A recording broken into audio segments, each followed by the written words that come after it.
안녕하세요. 웅덩이 매매법 레버리지 ETF 장기 투자자 디벨로몽입니다. 오늘도 계좌 먼저 공개하고 시작합니다. 미국 직투 계좌는 109% 수익률로 떨어졌고 1억 9,400만 원 수익까지 떨어지며 2억 수익을 다시 반납하는 하루였습니다. 더 나아가 나스닥 2배 레버리지 QLD 역시 수익률 100% 위로 올라갔었는데 100% 수익률 역시 반납하는 하루였죠. 또 반도체 2배 USD는 500% 수익률까지 올라갔었는데 400% 밑으로 떨어지는 수익률을 확인하실 수 있습니다. 그리고 국내 계좌는 146% 수익률과 860만원 수익으로 내려온 모습을 볼 수 있고요. 여기에 두 번째 계좌 역시 하락했고 그나마 환율이 높아 방어를 해주고 있는 모습입니다. 그리고 비트코인도 소폭 하락했는데요. 자고 일어나니까 하룻밤새 제 소중한 수익 2,500만원이 증발해버렸습니다. 3억 정도의 수익을 현재 만들어내고 있었는데 하루 만에 2,500만원이 증발해버린 겁니다. 각자 금액의 크기는 모두 다르시겠지만 많은 분들이 걱정스러우시고 내 소중한 돈을 잃은 것 같고 그런 우울한 기분이 드실 텐데요. 거기에 현재 빚까지 크게 내리는 오늘 하루입니다. 자, 그렇다면 우리는 여기서 매도를 선택해야 할까요? 하락, 조정은 이제 시작인 것 같으니까 이제 여기서 우리는 매도를 선택해야 할까요? 절대 아니라는 겁니다. 지금 이런 주가 하락이라는 것은 공포라는 본능에 사로잡혀서 폭풍치는 이 주식시장을 빠져나가려는 대다수 개인 투자자들이 내던지는 좋은 주식을 우리 극소수 웅줌러들이 싸게 살 수 있는 기회라는 겁니다. 그러니 우리는 지금 당장 내 계좌 수익이 줄어드는 이 시기에 조금씩 다시 모아가야 한다는 것이죠. 자, 저는 여전히 걱정하지 않고 있습니다. 단기적인 노이즈, 핑계라고 생각하고 있는데요. 현재 모든 증시가 다 빠지는 것이 아니라 많이 오른 나스닥과 S&P 500이 하락하고 있고 그동안 못 오른 다우가 상승하고 있기 때문입니다. 즉,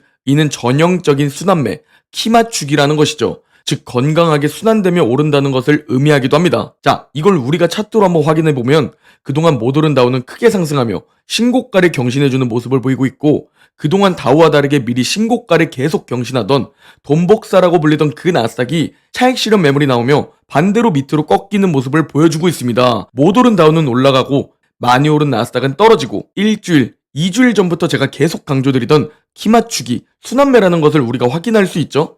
건강하게 오르려면 이렇게 키 맞추기가 진행되어야 한다는 것. 그래서 전 오히려 좋게 바라보고 오히려 웅죽 기회로 바라보고 있는 상황입니다. 2보 전진을 위한 1보 후퇴라고 말이죠. 그리고 이 키 맞추기는 맵을 살펴봐도 우리가 확인할 수 있습니다. 많이 오르던 빅테크와 반도체는 피바다인 모습을 우리가 확인할 수 있고 그동안 소외받았던 나머지 섹터들이 드디어 초록초록한 모습을 보여주는 상황이죠. 그렇다면 증시는 오히려 건강하다는 것이고 잠시 쉬어간다는 것으로 해석이 되는데 대체 어떤 핑계를 가지고 우리의 계좌를 이렇게 폭락시켰을까요? 우리는 오늘 이 부분을 공부해봐야겠죠? 자, 먼저 첫 번째 핑계입니다. 바로 어제 트럼프의 블룸버그 인터뷰 발언이었는데요.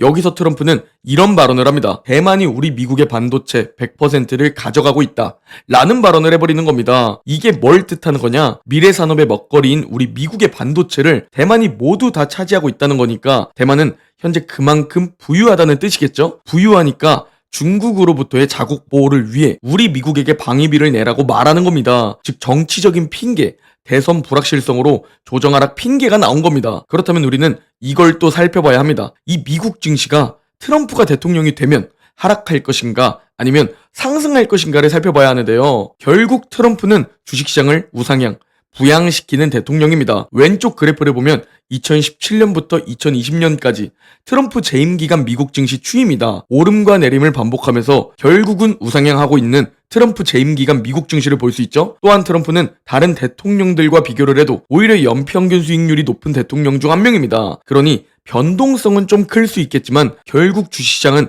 오를 확률이 높다는 것이죠. 그렇다면 우리는 이 변동성을 이용할 줄 알아야겠죠. 오질과 웅주부로 말이죠. 실제로 트럼프는 2020년 재선 싸움을 할 때 바이든이 대통령이 되면 주식시장은 폭락할 것이지만 내가 대통령이 되면 주식시장은 더 오를 것이다 라는 발언을 하기도 했었습니다. 그러니까 지금 미국 증시는 마치 연예인 걱정과 같습니다. 세상에서 가장 쓸데없는 걱정이 연예인 걱정인 것처럼 세상에서 가장 쓸데없는 걱정이 미국 걱정인 겁니다. 당장 오늘 나부터 걱정해야지. 세계 최고의 국가를 왜 우리가 걱정하나요? 자, 아무튼 다시 돌아와서 어제 하락 핑계의 두 번째 이유가 바로 ASML 실적 발표였는데요. EPS는 예상치를 상회했지만 매출이 예상치를 하회했습니다. 그런데 여기서 가장 큰 문제가 뭐였냐? 바로 다음 분기 가이던스가 예상치보다 낮게 발표되었다는 겁니다. 그러니까 AI 투자가 좀 줄어드는 건가? 최근 TSMC 호실적으로 증시가 크게 올랐는데 그 기대감을 무너뜨렸다고 볼 수 있는 것이죠. 그리고 이 AI 투자가 줄어들면 반도체 기업들 실적이 전체적으로 무너지겠죠? 그 우려가 트럼프 어제 발언과 함께 맞물리면서 반도체가 더 크게 하락했다고 보시면 됩니다. 그래서 어제 인텔을 제외한 나머지 기업들이 꽤 크게 피바다를 보인 모습을 볼 수 있죠. 인텔은 트럼프 발언에 영향이 덜 갔는데 그 이유가 미국 내에서 제조 역량을 갖추고 있기 때문입니다. 트럼프 발언 불확실성에 영향을 덜 받은 것이죠. 자, 그리고 마지막으로 세 번째 이유가 뭐냐? 바로 결국 현재 미국 증시는 과매수 구간이기 때문에 결국 지금은 보유자의 영역이었으며 언제 떨어질진 알 수 없었지만 결국은 쉬어가야 했던 시기였다는 겁니다. 어제 영상에서 이 부분을 공유드리면서 여러분께 우리는 오질 구간이라는 말씀을 드렸는데 그 이유 바로 이렇게 크게 떨어질 것이라는 생각을 저 역시 전혀 하지 못했습니다. 그래서 오질 구간과 웅줍 구간을 제가 나눈 것이죠. 예측이 불가능하니까 원칙을 가지고 행동하는 겁니다. 가장 확률 높은 방법으로 가장 높은 수익을 추구하는 것이죠. 또한 7월이 시작되고 너무 많이 올랐으니까 오름이 있다면 당연히 어느 정도 내림이 있는 법이죠. 제가 자주 보여드리고 있는 앙드레 코스톨라니의 산책 이론 다들 이제 아시죠? 결국 중장기적 관점에서는 오르겠지만 단기적으로는 이렇게 오름과 내림을 반복한다는 겁니다. 그리고 저 오른쪽 그래프를 실제 주가와 함께 비교를 해보면 이해가 되실 텐데요. 바로 아까 보여드렸던 트럼프 재임 기간 미국 증시 추이입니다. 결국은 중장기적으로 4년 동안 우상향했지만 오름과 내림을 반복하며 오른 모습이 보이죠?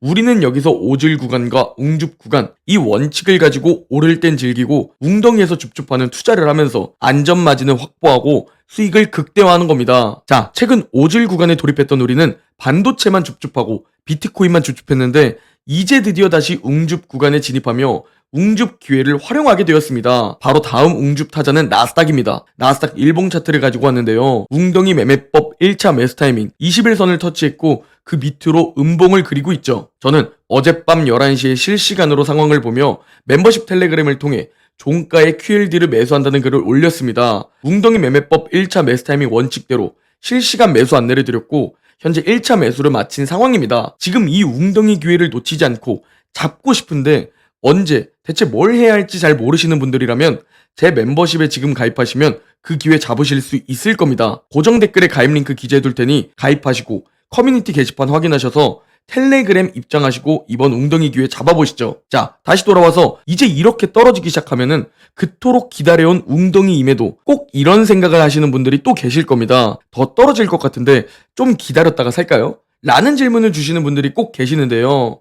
더 떨어질지 반등할지 저와 여러분 또는 그 누군가가 그걸 맞출 수 있었다면 워렌 버핏과 피터 린치보다 더 대단한 투자자가 되었을 겁니다. 그러나 예측해서 부자가 된 투자자는 아무도 없습니다. 워렌 버핏은 비를 예측하는 것은 중요하지 않다고 말했죠. 여기서 그가 말하는 비가 뭐냐? 바로 단기적인 주가의 상승과 하락을 의미합니다. 그걸 예측하려는 것은 불가능하다는 것이죠. 오히려 현금 비중과 자산 배분을 통해 방주를 만드는 것, 즉 위기를 대비해 놓는 것이 중요하다고 말했죠. 또 피터 린치 역시 시장에서 완벽한 정보를 가지려고 노력하지 말라는 말을 했는데요. 이 역시 시장 예측을 하려고 노력하지 말라는 말이겠죠? 오히려 이 시장의 변동성을 이용해야 한다고 조언해줍니다. 그리고 여기서 말하는 그 변동성을 이용하는 방법이 뭐냐? 네, 바로 오를 땐 즐기는 오질 구간, 그리고 웅덩이에서 줍줍하는 웅줍 구간입니다. 이렇게 우리는 변동성을 이용해야 하는 겁니다. 오를 땐 즐기고 웅덩이에서 줍하는 겁니다. 또한 워렌 버핏이 말한 방주는 또 뭐냐? 가장 중요한 방주는 현금 비중과 웅줍입니다. 고점 매수는 안전마진과 기회비용을 앗아갑니다. 그래서 우리는 웅덩이에서 매수를 해야 하며 웅덩이에서 매수를 하기 위해선 쓰레기라고 불리는 현금을 어느 정도 들고 있어야 하는 것이죠. 마치 이게 안전장치라고 생각하시면 됩니다. 현재 저는 현금 비중 약 10에서 20% 정도입니다. 항상 최소 이 정도는 가지고 있으려고 노력하고 혹시 자영업 투자로 빠져나가거나 부동산이나 웅줍으로 현금 비중이 줄어들면 다시 현금 비중을 만드는 것을 최우선으로 둡니다. 왜냐하면 이게 바로 워렌 버핏이 말하는 방주이기 때문이죠. 위기에 현금이 없으면 이게 기회로 여겨지지가 않겠죠. 다만 이 현금을 들고 있으면 오를 때 이 현금으로 너무 매수하고 싶으실 겁니다. 아마 최근 증시가 계속 오르기만 할 때 그 생각 많이 하셨을 겁니다. 그러나 결국 인내심을 가지고 저와 함께 기다리니까 웅줍 기회는 찾아오게 됩니다. 인내심을 가지고 저와 함께 웅줍을 기다리셨다면 이제 한 번에 몰빵이 아니라 덜 먹더라도 조금씩 현금을 자산으로 바꾸는 웅줍 작업을 해나가시면 되는 겁니다. 이걸 저와 함께 2030년까지 반복해 나가시면 됩니다. 다만 그 과정 속에서 오늘처럼 하루 만에 2,500만원 수익이 증발할 수도 있고 대폭락장을 만나는 날도 찾아오게 되실 겁니다. 그에 대한 방주를 만들어 놓으면 되는 겁니다. 그리고 가장 중요한 것은 인내심, 뚝심, 끈기입니다. 남들은 우리의 노력을 쉽게 폄하할 테지만 우리는 결국 결과로 보여주면 되는 것이죠. 자산을 많이 불려서 편안한 삶을 살게 되실 겁니다. 그러나 분명히 그 과정은 고통스러우실 겁니다.